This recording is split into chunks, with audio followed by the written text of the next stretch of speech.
Go. The broadcast is now starting. All attendees are in listen-only mode. All right. Good afternoon, good morning, good evening, everyone. We have our distinguished speaker here today, Prasad Mavuduri, and he's saying, "Let's get started." Okay, All right. get started. There you go. He's got his cup. It's 6 in the morning. He's got his cup of coffee, and he's ready to go. Okay, there you go. I All already right. just thank you. That's the last slide. No. That's what I tell you, right? First, I should thank you, right? Hey, there you go. ladies and gentlemen, thank you, Krishna. All set. Appreciate that. I appreciate the opportunity. And all right, can you all hear me? Okay. Perfect. You're all set. Yeah, I hope if anybody has any issues with the audio, please let us know. But I think I should be audible.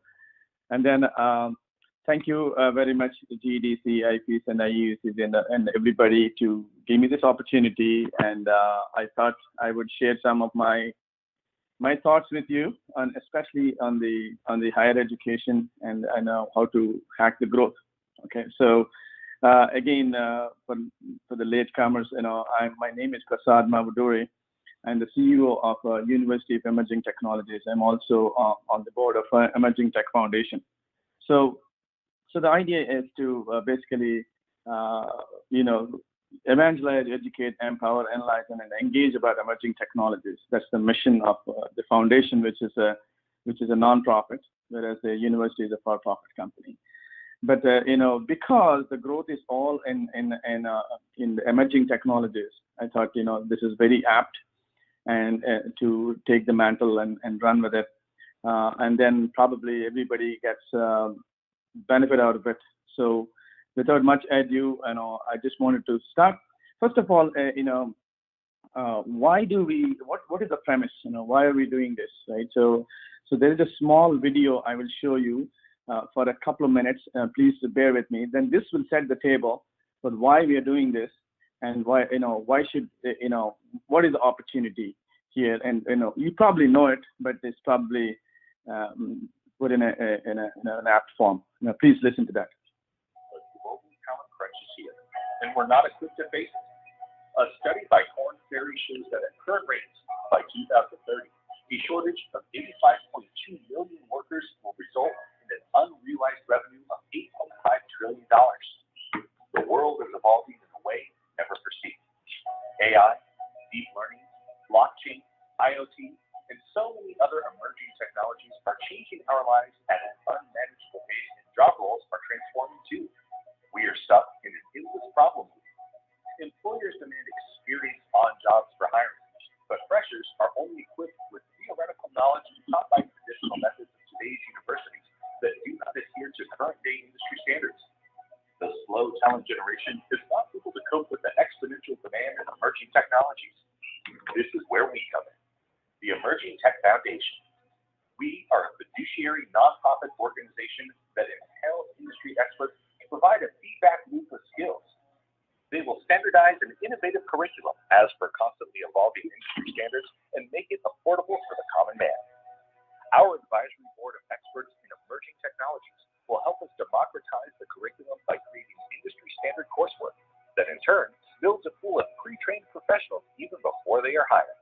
Due to our partnership with the University of Emerging Technologies, our student members can access bite-sized micro degrees that are role-based and easily palpable due to experiential learning methodologies.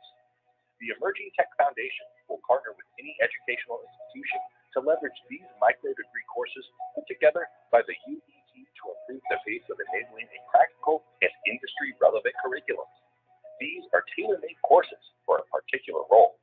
For example, if you're an administrator, you'll be able to pursue a course on AI and analytics that has been custom made for people without an engineering or tech background and be certified for it. The Emerging Tech Foundation has an elite knowledge center, offers research fellowship and one-on-one industry expert mentorship, and much more to offer. You now have the chance to upskill yourself and land yourself a high-paying job. The Emerging Tech Foundation is building the future of education. You can become an advisor or a partner who can take advantage of micro degrees for a student who needs experiential learning. Come join us. The global talent crunch is here, and we're not equipped to face it. A study by Korn.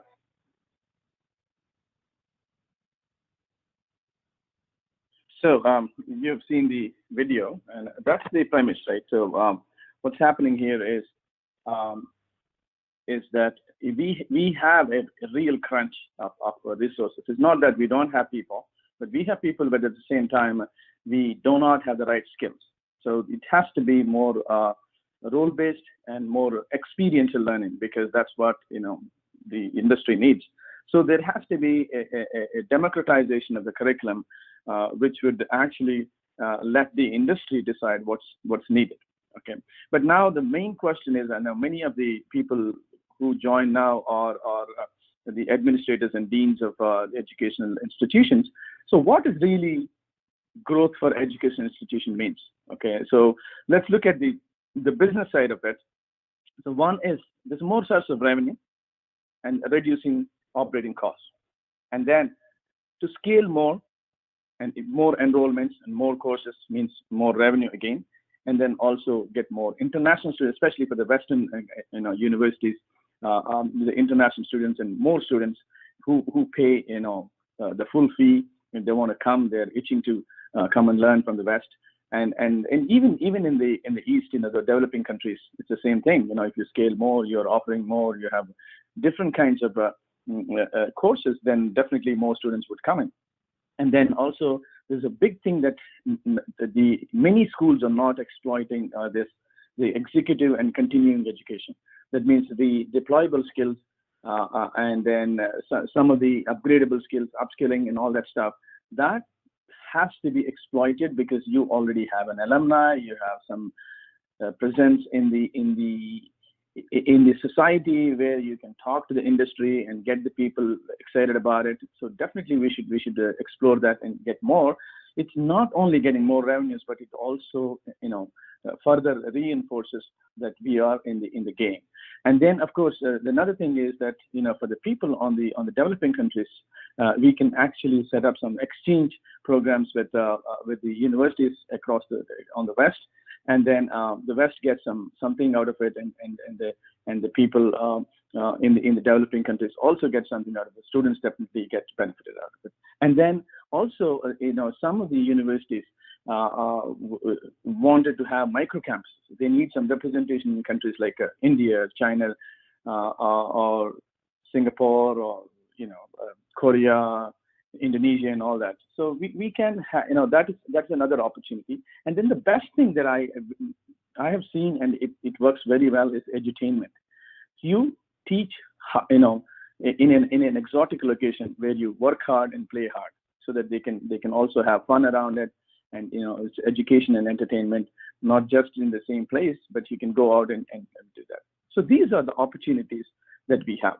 So one more time, increasing revenues and decreasing costs, increasing enrollments and get more students, and continuing in executive education is another branch.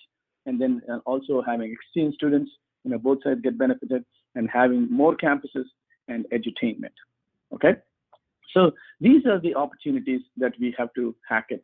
But at the same time, also we tell people is that you should not compromise on quality. Okay, so that's one thing that we all wanted to have, and so far the education institutions have been trying hard and have been doing to maintain quality. Okay, so then the question is, how do we help you, right? What is that we bring to the table? So this is very simple, offering University of Emerging Technologies. So one thing that we always believe is that we wanted to really be useful to people where they can get deployable skills. So I call it a socially responsible commerce, right? So we can offer virtual internships, short courses. Okay, that means anybody wants that, because now the internships are a difficult thing to get, and especially people need to get some deployable skills and real life examples. That's what we can do in short courses, and that we call them micro degrees.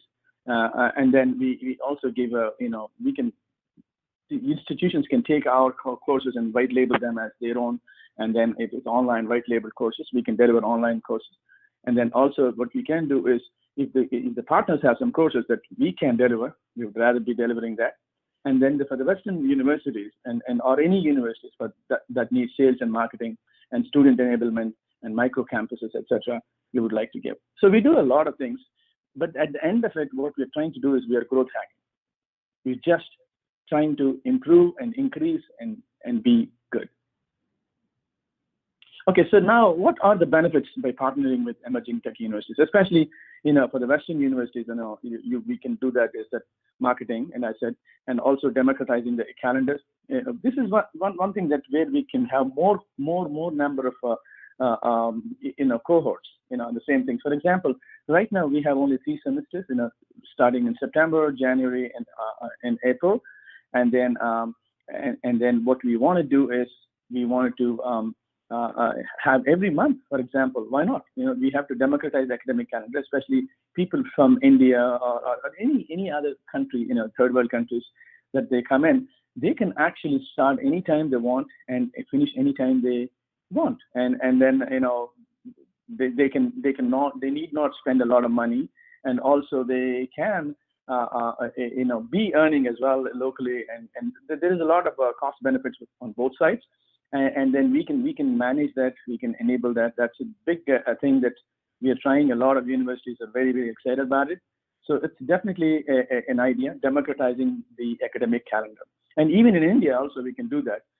India or China or Indonesia, wherever that is. So, and then also you can, using our University of Emerging Technologies, you can have more offerings, ready-made deployable courses and all that stuff. And then the other side of the coin is these are all revenue generation, and you can avoid running your own departments, finding your staff and maintaining them and maintaining the quality. We can take care of that. And then of course, we can also reduce the cost by hybrid model, especially for the people, for the universities which are trying to do in-place, in-place learning, or I call it at-place learning, in their own homes before they come to the campus. So that will actually reduce a lot of cost, and for both the parties, and that will increase the demand, and it will go up. And in fact, right now, especially the international students I'm talking about, is around $110 billion people spend every year, and now this democratizing the calendar and reducing the cost would increase the demand. It will go to $150 billion or whatever it is. So we're trying to help that, and then also we would like to help the students by giving admissions and also giving some counseling, and get all the finances in one place, and so that they don't have to run from pillar to post, and then give some immigration assistance, right? So also one more thing, don't forget that I'm always telling this is that edutainment, making education entertaining, especially for the executive education and continuing education. Okay, so these are the features. Again, the universities don't have to have prior financial commitment. And we have our own platforms, and IT and infrastructure is right there. We have our own stuff, and then we can give micro degrees. We can teach their courses, our courses, and role-based education. And also one more thing that I want to really highlight is that we believe in live classes, live online classes. It's like people teaching really online, not just throwing materials at the people. And also we want to have 24/7 live labs, because that is most important. To get the students up and running, and whenever they want, they can practice and get up with it. So this is edutainment. Again, I told you, and whatever I said already, that is there here. And then this is again what I want to tell you is the partial program, full program, on campus, off campus, intensive education camps at exotic locations, like 1 week, 2 week courses. And then this is extended, and then also extended campuses, that is nothing but the micro campuses, etc. So these are the ones, and when I'm talking about exotic locations like Morocco, Maldives, and even Andaman, let's say in India, or maybe Gokarn or Goa, or maybe wherever, Seychelles, Bali, whatever that is. So we can have a lot of them. That's what the data is. And then this is an important aspect. Again, I'm telling you, we are a socially responsible commerce. We believe in experiential learning, and we want to really have a project-based learning. So you go top down first and understand the whole thing, and pile up bottom-up approach and finish another project. So we always want to do that. That's why we say the labs are important. In fact, the California community colleges are coming to us to do more on this, because people need to get jobs. It doesn't matter whatever it is, because especially lot of people who joined are from India. We have a very young nation there, and a lot of people have education, but they don't have experience. This is a very, very important factor, and I think all the institutions should really try to achieve this, and we are there to help. Please knock on our door. And again, I'm saying that it's not only for the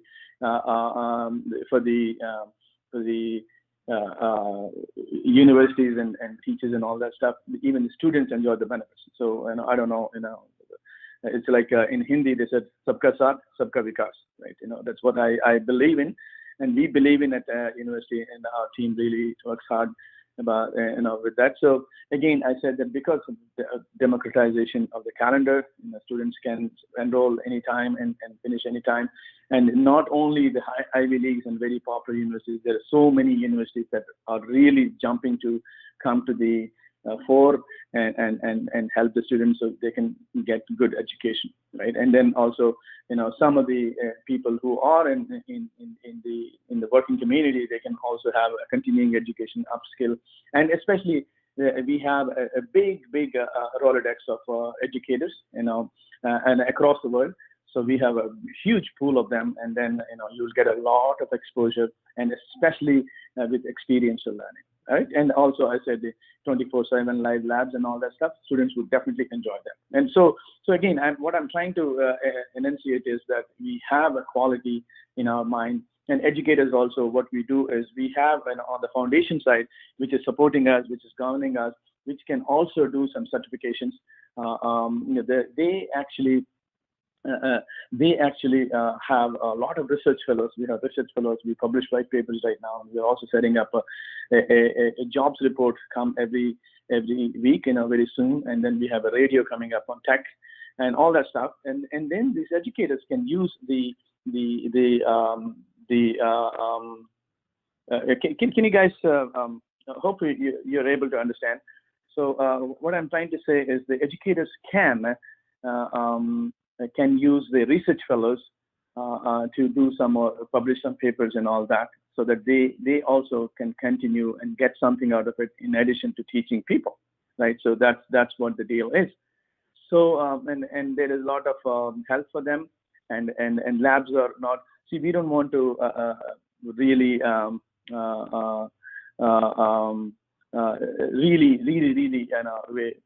we don't want to tire the educators, so we give the lab assistants. We have our own, we call them academic enablers, and then that's going to happen, right? Thank you.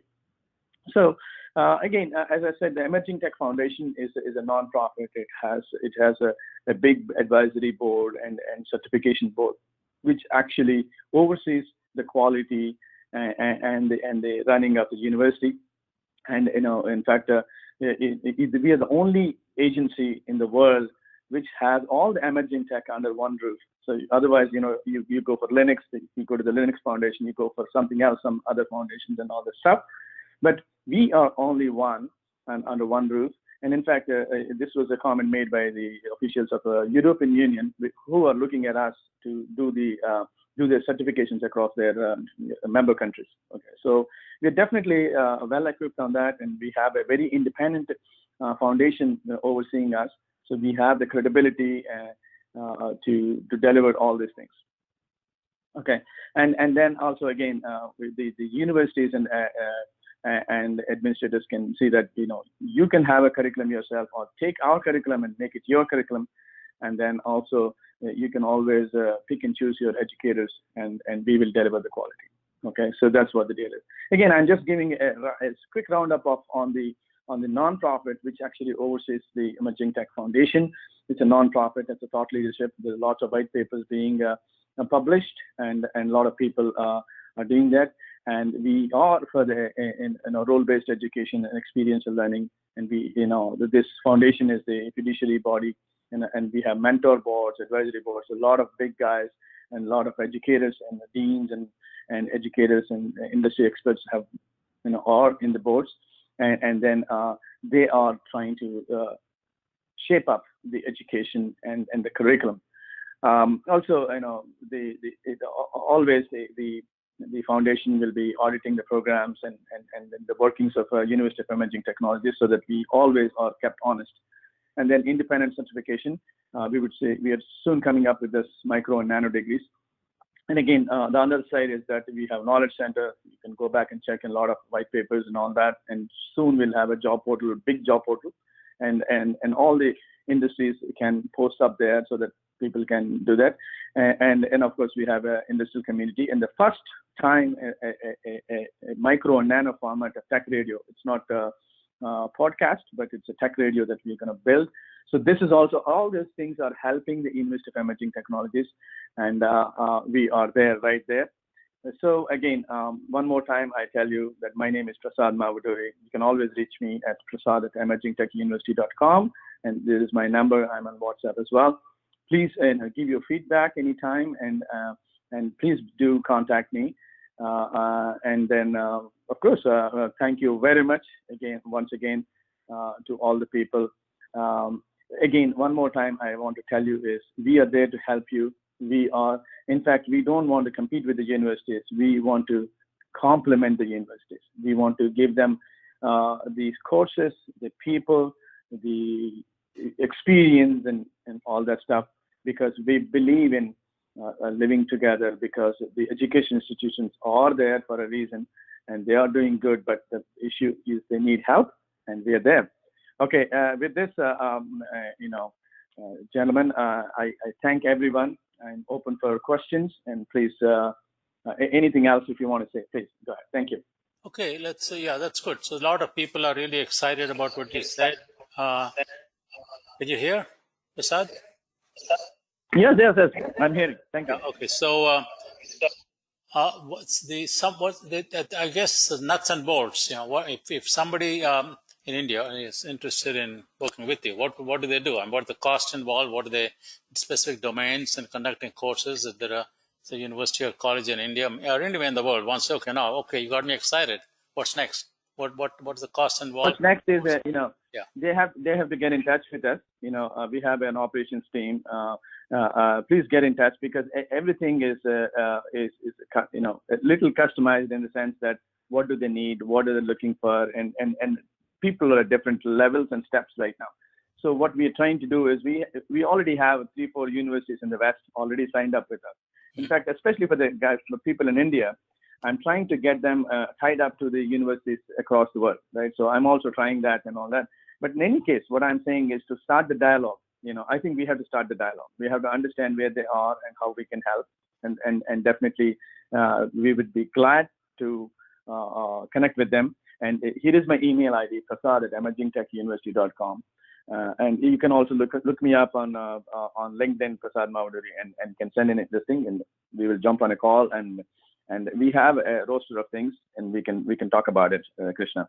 Okay, so right now you can't get into specifics about cost, I guess. So what about the domains that are covered? They mostly machine learning, artificial intelligence, 4.0 type. Yeah, exactly. So we have. So this is where I'm actually trying to expand this, to be honest with you, right? So what I'm trying to do is we have basically AI, ML, big data, and big data based data warehousing, and then also we have a lot of AI, ML applications with different verticals, and then we are also looking at IoT, and we are also looking at IoT, and we are also looking at cloud computing and cloud migrations, and including digital marketing. There's a lot of need for digital marketing, and then we are also looking at anything that requires that it requires the latest skills, right? Because that's what we want to bring, and also which can create some more buzz. In fact, one more thing that we have found out is that actually I was talking to my alma mater, some of my teachers, at Kellogg and Northwestern. We found out that there's no real good MBA in product management, where they can give some tech background, they focus on tech as as much as the management piece of it, which they don't have. So we might even come up to that. We are trying to partner with the big universities and come up and then partner with the rest of the universities. They can have exchange for that. And then also, as I said, right, these are all the areas. And if you specifically need something, definitely you can always suggest, hey, we're looking for this. But we already have all these things, right? All the tech, you can go check on our websites and all that. There's quite a bit. And pardon me, we are a young company. Sometimes the website may not be fully updated, but we will definitely update. So hope I answered your question, Yeah. Krishna. Good. Yeah. So other question, your faculty, who are your faculty? Are they people who are experts in different types of universities or industry, or do you have a network of part-time faculty or full-time faculty? How does that, what kind of infrastructure do you have in terms of delivery of courses? Yeah, so Krishna, you know very much. The whole world is going towards adjunct professorship, right? People, even the big universities are picking up the adjuncts, that I would call them independents, right? So we have now the way we recruit our educators. I call them educators. The educators are all who are already proven, who have done this thing, and also who bring some practical knowledge to the people. Whether they could be ex-teachers or from the industry, but they should have been already proven in the market. And then we have our methodology, we'll impose on that, and then we'll do it. So we have a big roster of them, and every day it's increasing. So with the concept of micro and nano degrees, there may be there'll be a radical change in the concept of university education. Is that likely to happen? Absolutely. So absolutely, you're right on the money. What I'm trying to say is that micro and nano degrees, you see, I think you know that the knowledge is a commodity now, okay, and it's a commodity, right? So because you can go to Google Mama and you can get everything there, but the idea is to get the experience. So the micro degrees and nano degrees will give you that vocational experience, which would actually get you some jobs, because the biggest issue is the economics of behind this education. So that's where we are doing. And it's quicker the better, and the more focused the better. Mm-hmm. Are there? I mean, from the job perspective, are there any particular industry partners that you might be able to talk about that potential jobs? Yeah. Going through your micro degrees. Yes. So see, our beauty is we are very closely connected to the Emerging Tech Foundation, which is a nonprofit. Mm-hmm. And a lot of industry is joining us. And a couple of things that we're trying to do. We're trying to give a jobs report. Basically, take all the jobs in the world and trend it, and see the trends and see what's happening and give it. And we want to offer that for free to the industry partners, and then they're actually coming. They see this as a very good help. And also then we connect the students to these people. We will soon be having that cadence going, but definitely there are industry partners coming up. And because of our association with the Emerging Tech Foundation, and in fact, Emerging Tech Foundation is going to have quite a bit of franchises across the world. I have a lot of interest, from people across the world. They want to run it. They want to be the evangelizers of this and gear up for the next generation. Okay. Another question from the academic side is, if you're focusing on nano degrees and micro degrees in specific domain areas relevant for industry, then wouldn't the students not have the ability to understand the fundamentals and build on that, because the technologies might keep changing every 5-10 years, right? They need to have some basic. No, I think this is a definite wonderful question. See, that is where the universities are already doing that. Mm-hmm. They're teaching the fundamentals all the time. Mm-hmm. Okay, the micro degrees and nano degrees, you have to take it very clearly. These are upskilling. right? You already have some degree, and then you're upskilling yourself. But if you want us to teach some basics and all that stuff, yes, we will do that. For example, AI, ML, we will actually start the basics of AI, ML. There is different levels of it. If you want a degree to be run, totally we can do that. In fact, I'm an advisory board of Rutgers and all that. So we actually, it's been outsourced, the big data, because it's very difficult to keep a big department and all that stuff. But again, to answer your question very specifically, we are complementing the universities and education institutions, and it's a very good question. So, and we are expecting, and we will also recommend in the courses, hey, this is what is expected of you, okay? And then you pick up. Otherwise, you go back and do this stuff. Okay. Any some people asking, can you give us a guarantee that there'll be jobs after your micro degrees? Yeah, who can give guarantee, right? But if anybody is giving guarantees, and this is a dumb question, I'm sorry, but nobody can give guarantees. And people keep asking this, oh, if you have job guarantee, I'll come. That's not the point. If you are good enough, I always believe that if you have the competence, you will get jobs.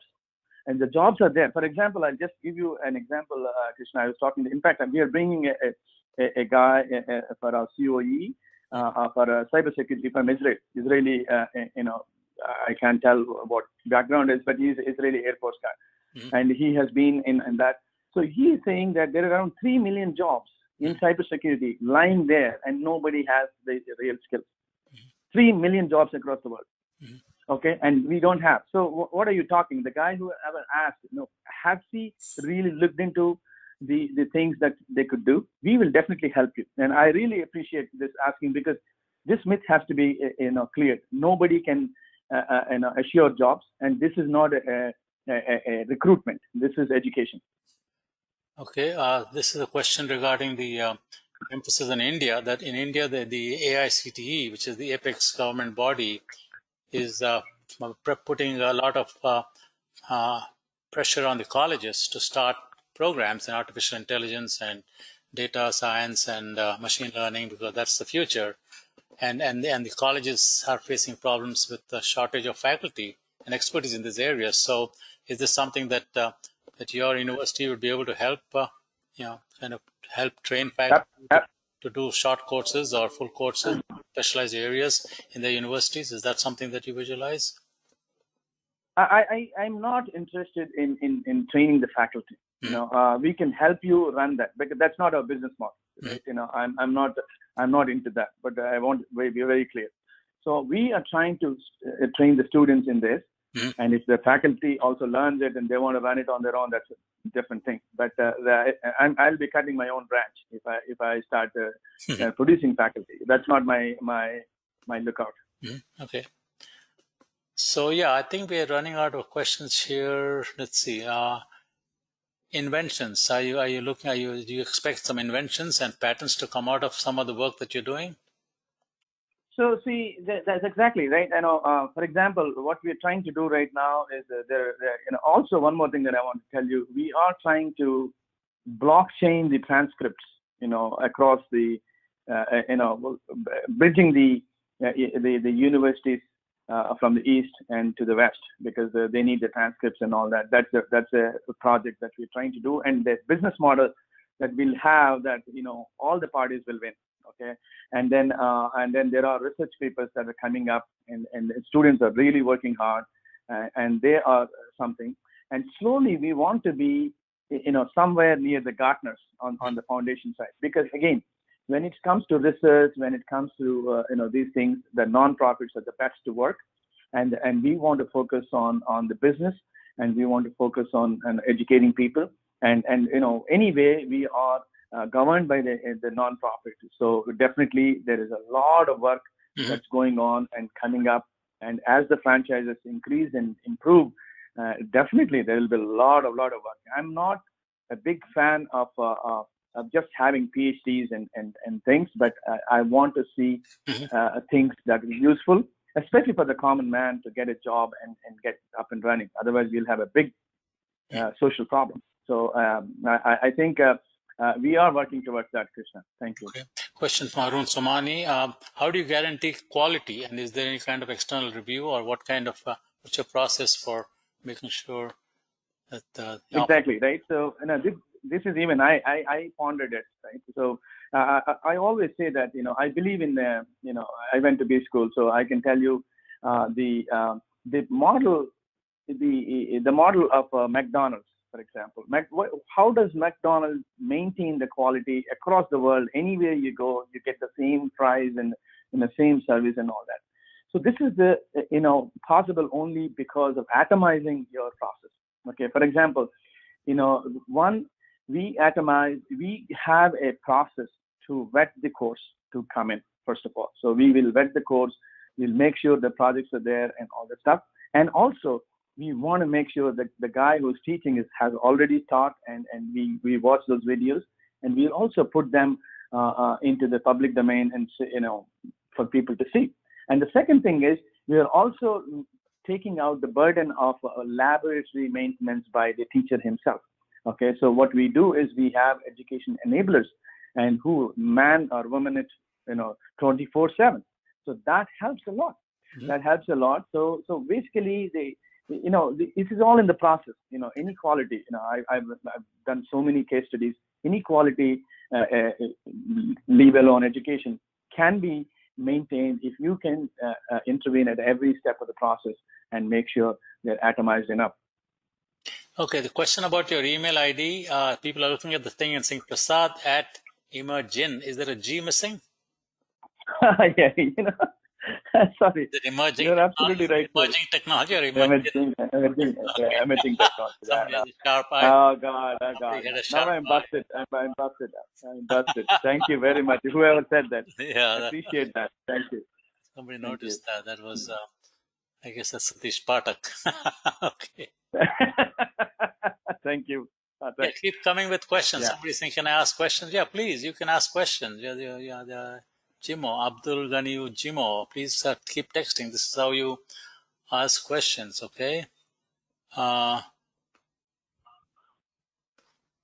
Okay, so this. So I'll stop showing the screen right now. Okay. I can show myself. Yeah. At least you know the monkey you're talking to. Yeah. So, yeah, that's right. Okay, that's right. So that was a question already asked. Anybody else? Let's see. Somebody is very skeptical about this. Is saying some of institutions like this are vanishing, suddenly vanishing. How do you? Yeah. No. That's exactly. I paid for from their savings from developed countries. People pay, and how would you make sure that it's? I don't know whoever said that. I mean, there are naysayers, and we are talking to a lot of universities, and then absolutely, you should check out, and if you don't get for what you pay, that's fine. Sure. But we are not like a fly-by-night operation. If you're so negative about it, don't come. I don't mind.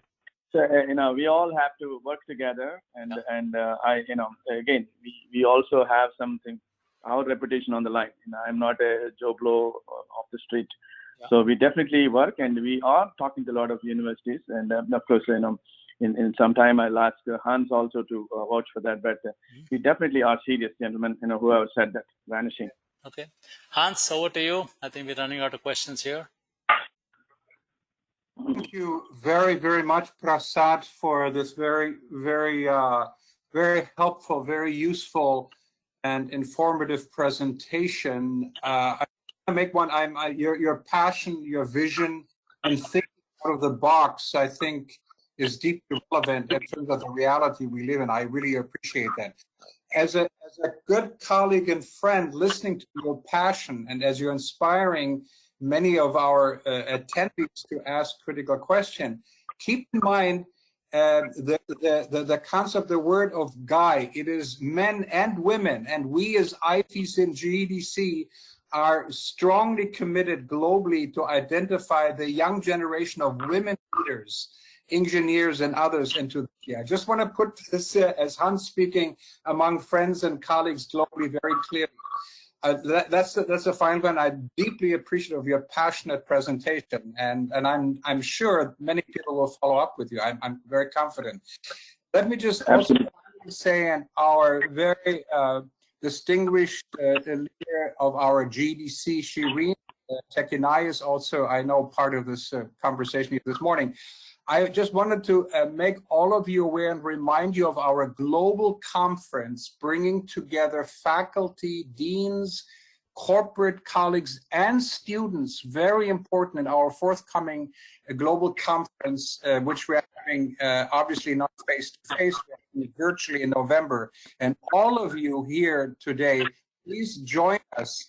I think it's a very, very exciting program that we're developing, bringing in colleagues, friends all over the world of some key strategic, critical topics that impact all of us. And I very, very much to encourage you, and particularly also if there are some students, let's talk, perhaps we can find a way to get some registration or fee, whatever. I'm open to that. And dear Prasad, passionate, insightful, and very exciting what you're sharing with us. Thank you very, very much. Thank you, Hans. Thank you, Hans. Appreciate that. And I'm sorry, Krishna, can I say 1 minute about the... Keep going. Yeah, no, we have time. Yeah. Sorry, we got a little more time. So I think Hans, very, very, happy that you said that. Appreciate it, and we will try to live up to our laurels, right? The second thing is we definitely are encouraging women to come in and work with us, even in our own organization, right? So we have, in fact, most of our work is done by girls, in background, and we have a lot of diversity. People from Africa work here, and the